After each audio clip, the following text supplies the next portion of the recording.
Hello everyone. तो आप लोग कैसे हैं? उम्मीद करते हैं कि आप लोग बहुत अच्छे होंगे। आपकी क्लास में हम सब आज क्या पढ़ेंगे? शब्द और भेद। क्या पढ़ेंगे? शब्द और भेद। शब्द और भेद कहते किसे हैं? शब्द और भेद वर्णों या ध्वनियों के सार्थक मेल को क्या कहते हैं? शब्द भेद कहते हैं, शब्द कहते हैं। चलिए, डिफिनेशन क्या है कि शब्द क्या है?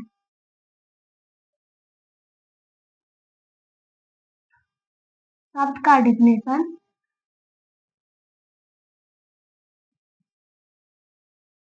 वर्णों या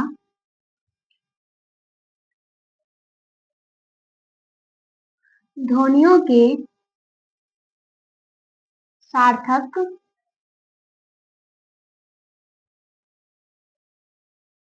मेल को शब्द कहते हैं।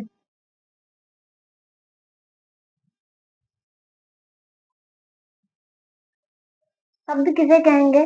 शब्द शब्द किसे कहेंगे कि वर्णों या ध्वनियों के सार्थक मेल को क्या कहेंगे? शब्द कहेंगे।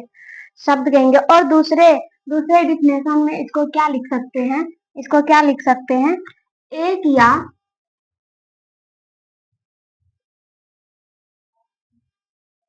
एक या एक से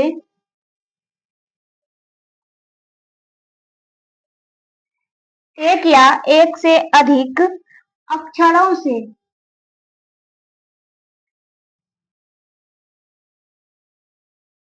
एक या एक से अधिक अक्षरों से बनी हुई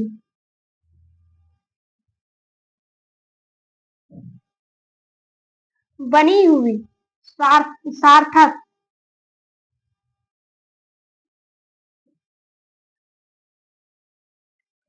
सार्थक ध्वनि को क्या कहते हैं? शब्द कहते हैं।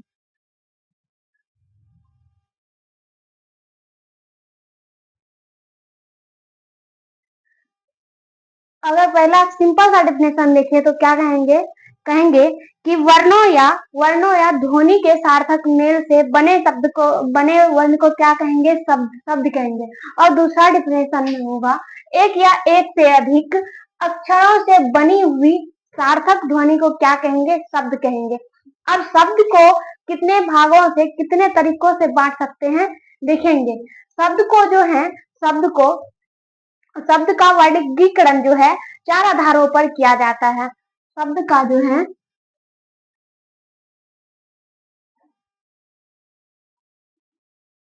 शब्द का वर्गीकरण कितने आधारों पर करेंगे? तो चार आधारों पर। कितने आधारों पर होता है? चार आधारों पर शब्द का वर्गीकरण होता है। तो कौन कौन सा होता है? पहला है उत्पत्ति के आधार पर। पहला क्या है? उत्पत्ति के आधार पर। उत्पत्ति के आधार पर। दूसरा है पहला है उत्पत्ति के आधार पर और दूसरा हमारा क्या है? दूसरा स्रोत के आधार पर।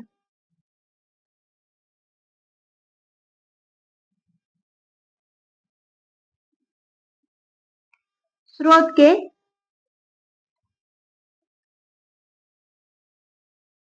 आधार पर। और तीसरा इतिहास के आधार पर।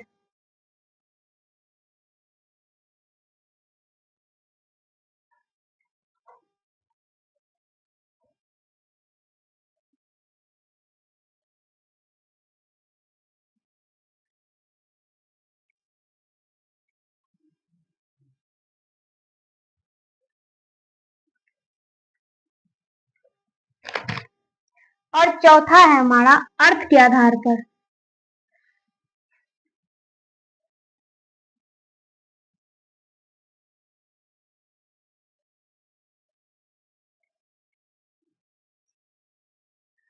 सबसे पहले तो शब्द किसे कहते हैं? सब सिंपल सा भाषा में कहेंगे, वर्णों या ध्वनियों ध्वनियों के बने सार्थक रूप को क्या कहेंगे?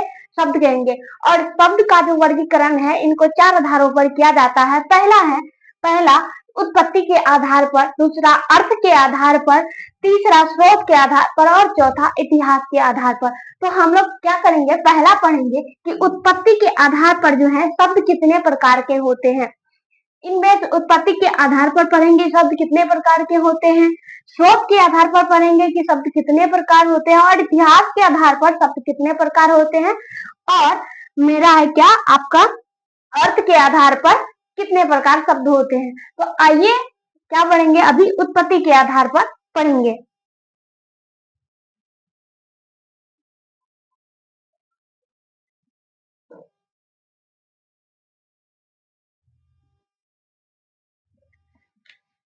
उत्पत्ति के आधार पर जो है शब्द जो है 5 प्रकार की होती हैं, लेकिन मूल रूप से जो हमारा शब्द है वो 4 प्रकार की होती हैं। देखते हैं कि पांचवा भी कौन सा है। पहला हमारा है पहला देखेंगे कि उत्पत्ति के आधार पर जो है शब्द कितने प्रकार के होते हैं। उत्पत्ति के आधार पर शब्द 5 प्रकार के होते हैं।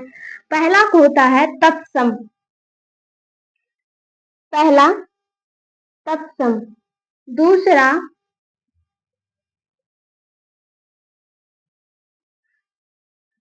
तद्भव, तीसरा देशज, चौथा विदेशज, और पांचवा जो होता है वो होता है संकर।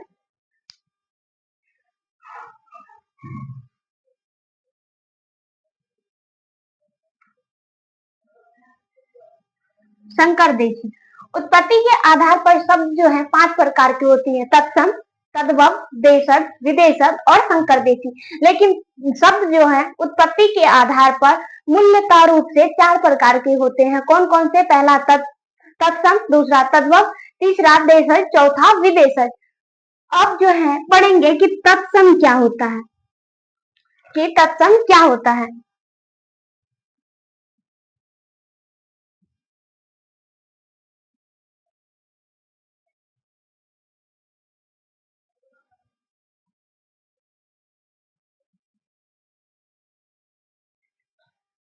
पहला हमारा है क्या, तत्सम।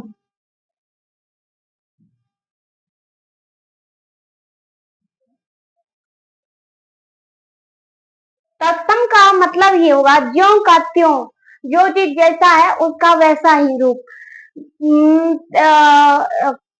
जैसा कि एग्जाम्पल ले लो कि पेंसिल है, उसको लिखेंगे क्या, पेंसिल ही लिखेंगे। पेन है तो उसको पेन ही लिखेंगे। और तत्सम जो है संस्कृत के बने रूप होते हैं। संस्कृत तत्सम जो है संस्कृत में होता है पुष्प, और इसको अगर हिंदी में भी लिखे तो इसको पुष्प ही लिखेंगे। इसीलिए तत्सम का मतलब बोले कि ज्यों का त्यों, ज्यों का त्यों। यहाँ पर तत्सम का डिफिनेशन होगा, कुछ संस्कृत शब्दों कुछ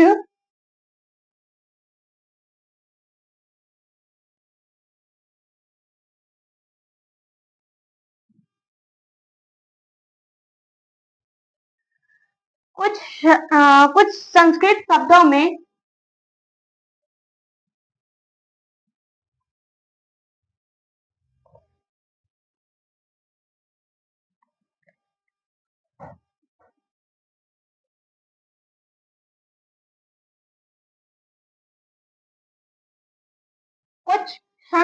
शब्दों में उपसर्ग व प्रत्यय लगाकर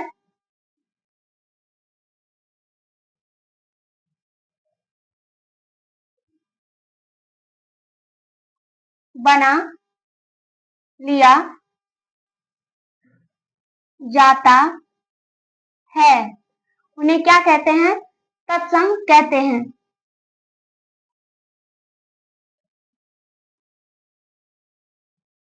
तत्सम कहते हैं। और इनका एग्जाम्पल लें तो इसका होगा पुष्प, घोटक,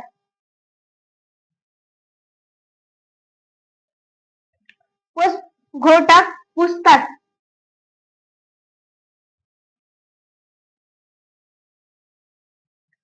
अश्व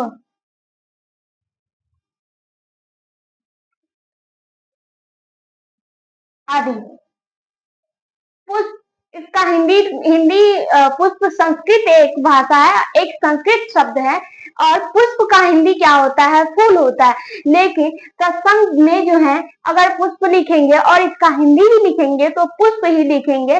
और सत्संग का ही मतलब एक लिख लेना है नोट्स में, ज्यों का त्यों।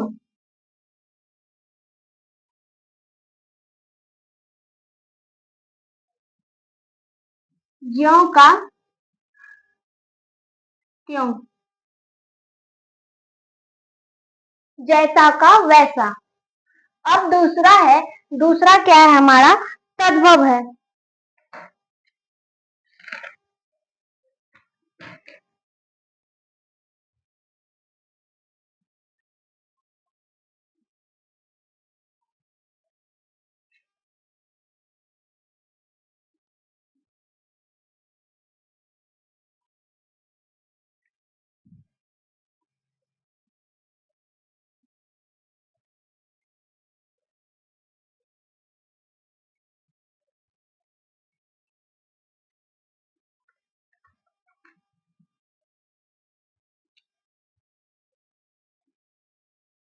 दूसरा हमारा क्या होगा?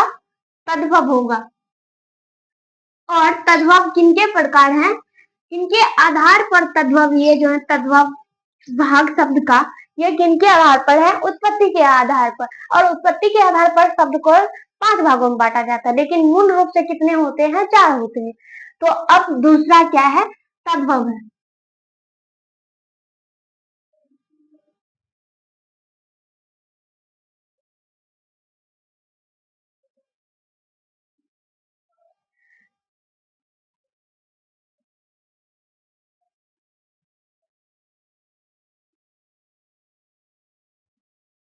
तद्भव शब्द परिवर्तन,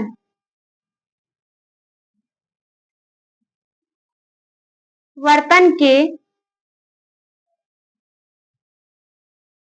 दौर से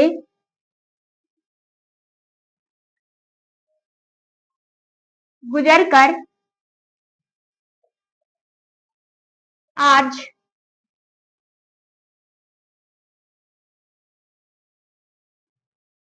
सात बन गया। सर्प से सांप।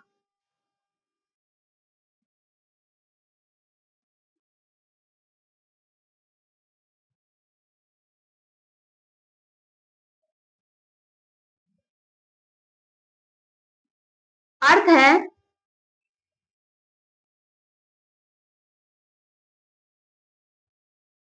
अर्थ है कि इससे उत्पन्न, अर्थात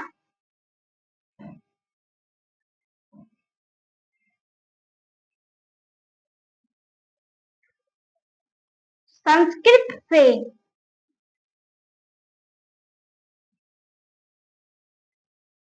उत्पन्न जो शब्द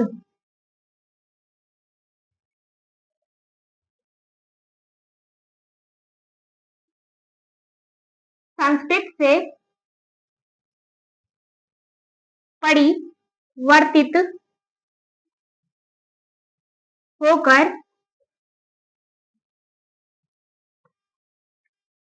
हिंदी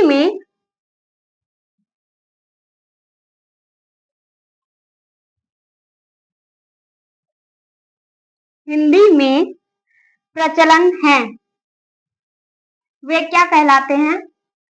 तद्भव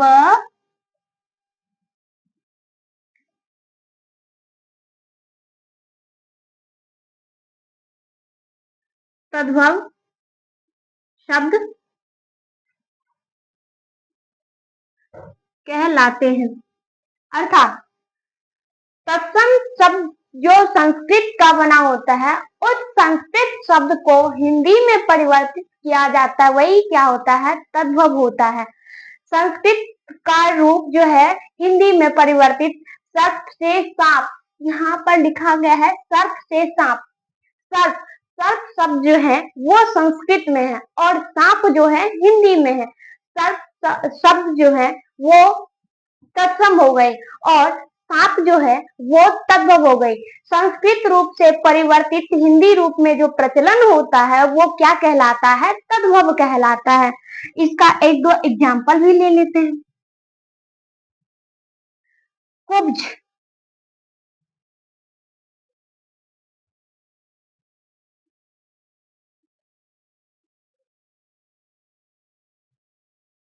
कर्पूर, अग्नि,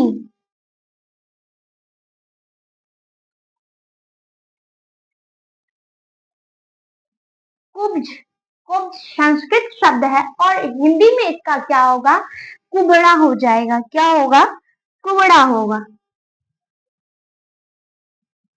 और कर्पूर एक संस्कृत शब्द है और इनको हिंदी में जो परिवर्तित होगा इसको क्या बोलेंगे हिंदी में?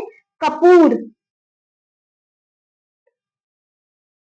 और अग्नि जो है, अग्नि शब्द, अग्नि तत्सम शब्द और इसको तद्भव में परिवर्तित करने के लिए अग्नि जो है क्या बन जाएगा? वो आग हो जाएगा। तत्सम शब्द संस्कृत के रूप मतलब ज्यों का त्यों, जैसा का तैसा क्या होगा? तत्सम होगा। और तद्भव, तद्भव उसी का उल्टा। तद्भव तत्सम का जो रूप है उसको बदल करके हिंदी में जो होगा वो तद्भव होगा। अभी एग्जाम्पल लिए हमने कि कुब्ज, कुब्ज एक संस्कृत शब्द है और इनको हिंदी क्या हो, इनका हिंदी क्या हो गया? कुबड़ा हो गया। और कर्पूर होता है क्या? संस्कृत शब्द। एक कर्पूर संस्कृत शब्द है और उसको हिंदी में क्या बोलते हैं? हम लोग कपूर बोलते हैं। सिंपल सी भाषा में, आसान सी भाषा में क्या बोलते हैं? कपूर बोलते हैं। और अग्नि थोड़ी जटिल है अग्नि बोलने में और डायरेक्टली रूप से हम लोग बोल देते हैं आग। तो अग्नि जो है संस्कृत रूप है और आग जो है हिंदी रूप है। हिंदी रूप में जो होंगे वो क्या होंगे? तद्भव होंगे और संस्कृत रूप में जो होंगे तत्सम होंगे। अब हमारा क्या हो है? अगला क्या है? देशज, देशज। तो अब हम आगे देखते हैं देशज भाई को।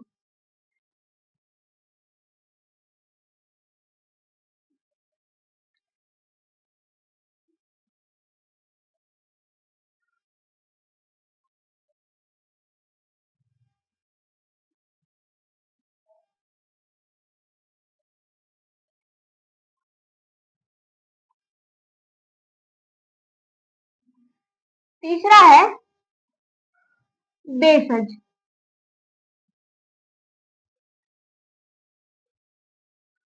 आम भाषा में हमारे भारत देश में जो बोली जाती है भाषा है वो क्या होती है? देशज।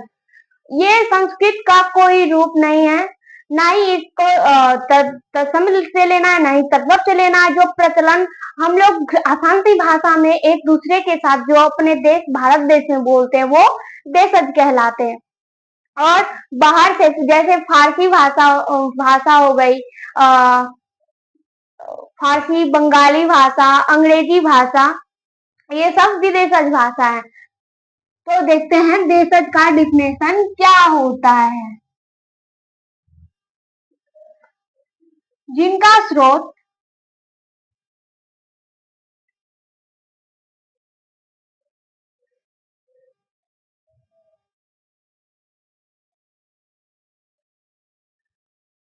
जिनका स्रोत संस्कृत से नहीं है तथा जो भारत की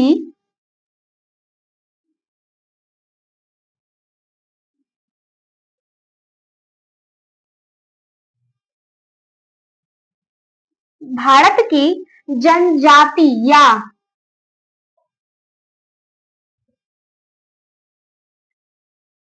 ग्राम्य, ग्राम्य मतलब गांव,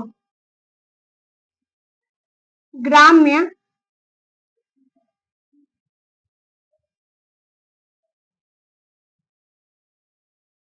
ग्रामीण क्षेत्रों की बोलियों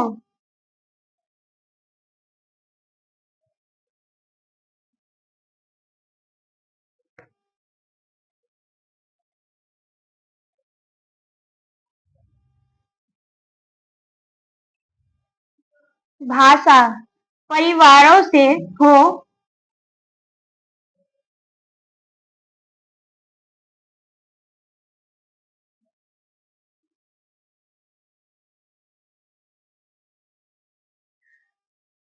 परिवारों से हो सकता है, वो क्या कहलाते हैं? देशज कहलाते हैं।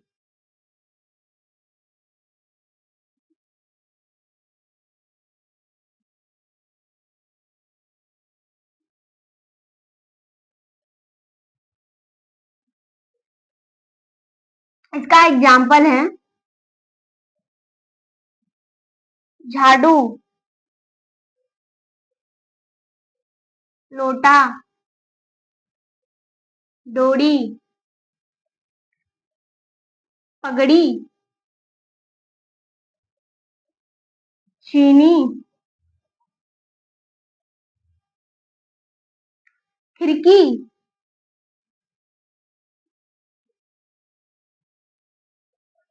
etc। देशज तो समझ में आ ही हो गया होगा कि देशज आमतौर पर बोले जाने वाली भाषा या क्या कहलाती है? देशज कहलाती है। अब चौथा क्या है? विदेशज है।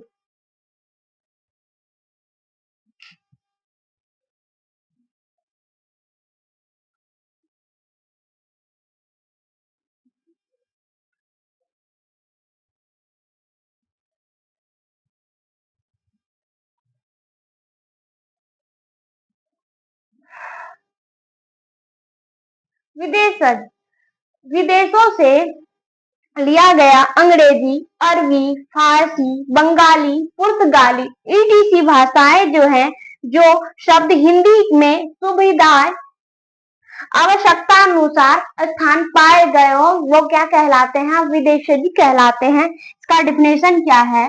विदेश से विदेशज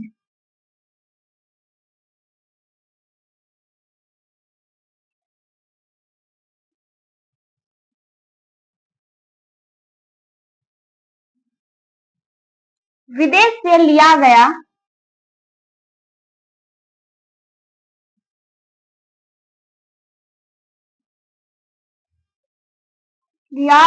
शब्द अंग्रेजी,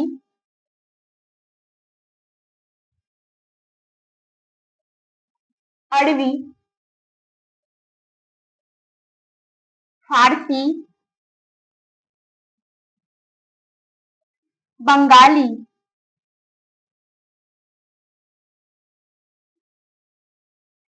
पुर्तगाली,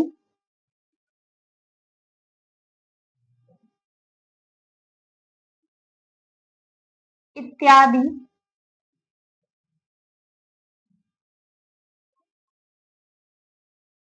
भाषाओं के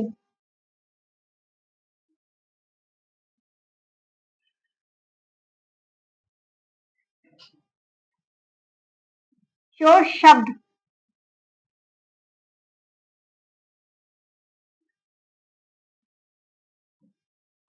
हिंदी में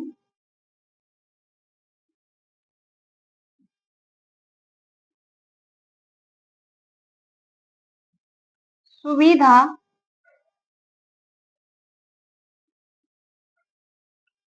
आवश्यकतानुसार पा गए हो।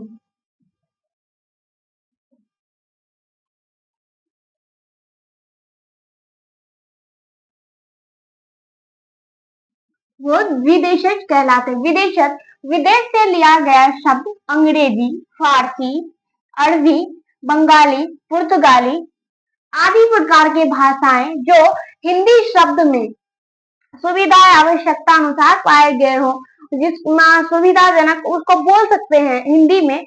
सुविधा मतलब जैसे कि हिंदी में अंग्रेजी ये भाषा है डॉक्टर, इंजीनियर, लेकिन हम लोग उसको हिंदी में कर देते हैं, हिंदी में भी बोलते हैं डॉक्टर, इंजीनियर। लेकिन ये कौन सा, ये अंग्रेजी, अंग्रेजों से लिया गया भाषा है, विदेशी भाषा है। हम लोग उसको हिंदी में यूज करते हैं, इसलिए उसे विदेशज कहा जाता है। इसका एग्जाम्पल ले लेते हैं हम लोग। अंग्रेजी भाषाएं कौन कौन सी हैं?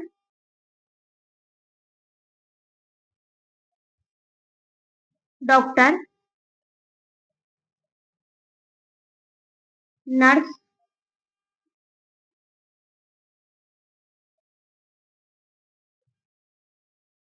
इंजीनियर,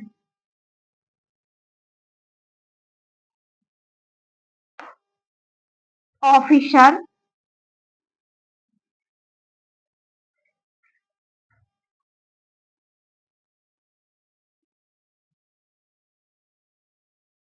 आदि। और फारसी भाषा देखते हैं कि फ्रांसीसी भाषा जो है,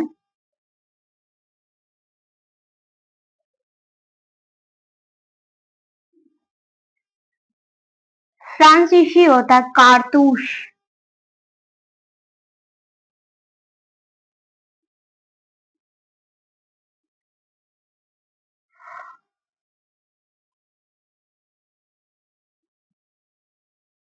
अंग्रेज,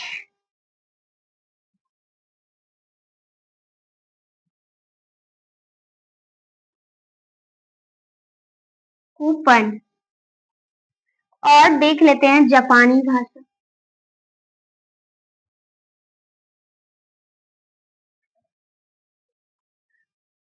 रिक्शा। चीनी देखते हैं, चीनी भाषा कौन कौन सी, चाय, लीची।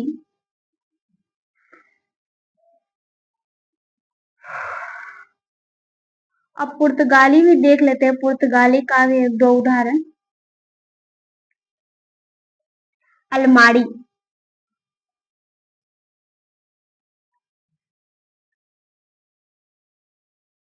कप्तान,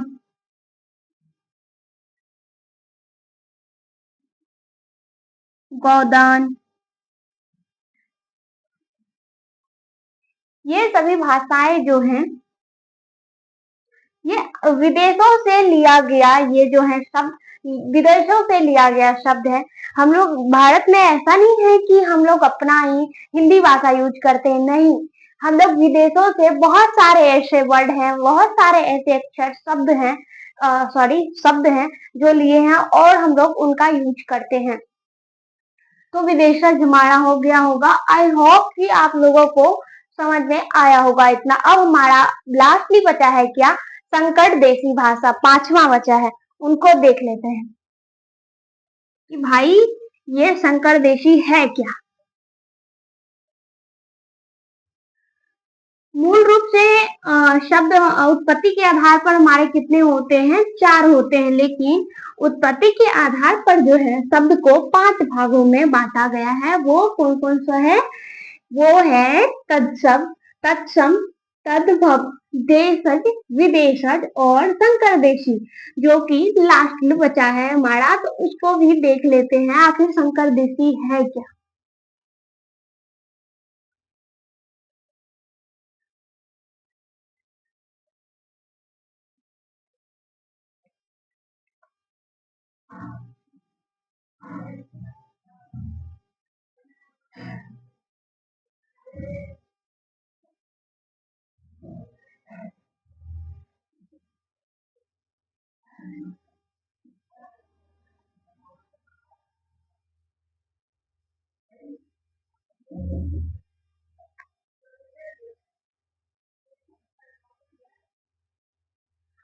संकर का मतलब ही होता है दो अलग अलग शब्द को जोड़ना, दो अलग अलग भाषाओं को जोड़कर जो नई शब्द बने, जो दो अलग अलग शब्दों को जोड़कर या दो अलग अलग भाषाओं को जोड़कर नया शब्द जो बनता है वो संकर शब्द कहलाते हैं। इसका डिफिनेशन होता है जो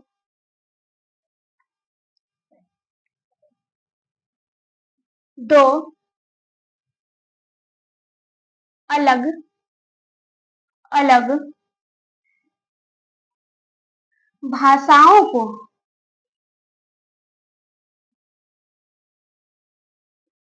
भाषाओं को मिलाकर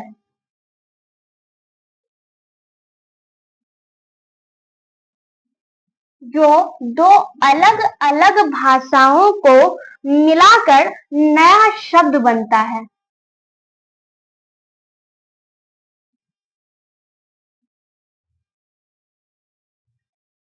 नया शब्द बनता है, वो क्या कहलाते हैं? संकर शब्द कहलाते हैं। संकर शब्द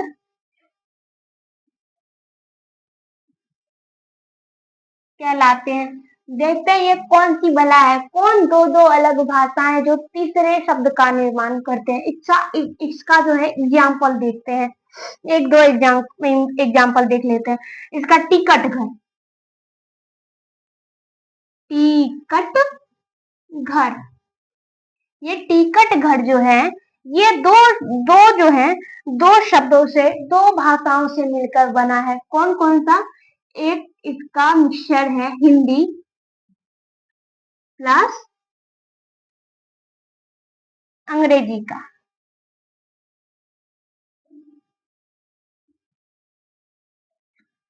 अब देखते हैं हिंदी और दूसरा एग्जाम्पल देख लेते हैं। किताब घर, किताब घर, किताब घर जो है ये जो है हिंदी और अरबी भाषा से मिलकर क्या बने हैं? किताब घर बने। हिंदी प्लस अरबी। अब देखते हैं दूसरा एग्जाम्पल भी देख लेते हैं। रेल यात्री,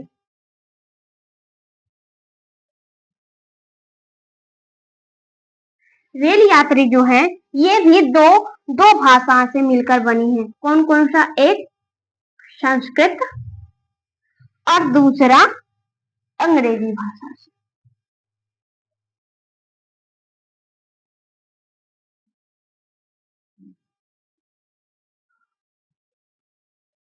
शंकर देशी भी शब्द समझ में आए होंगे। उम्मीद करते हैं कि आज की क्लास आप लोगों को अच्छी तरह से समझ में आई होंगी।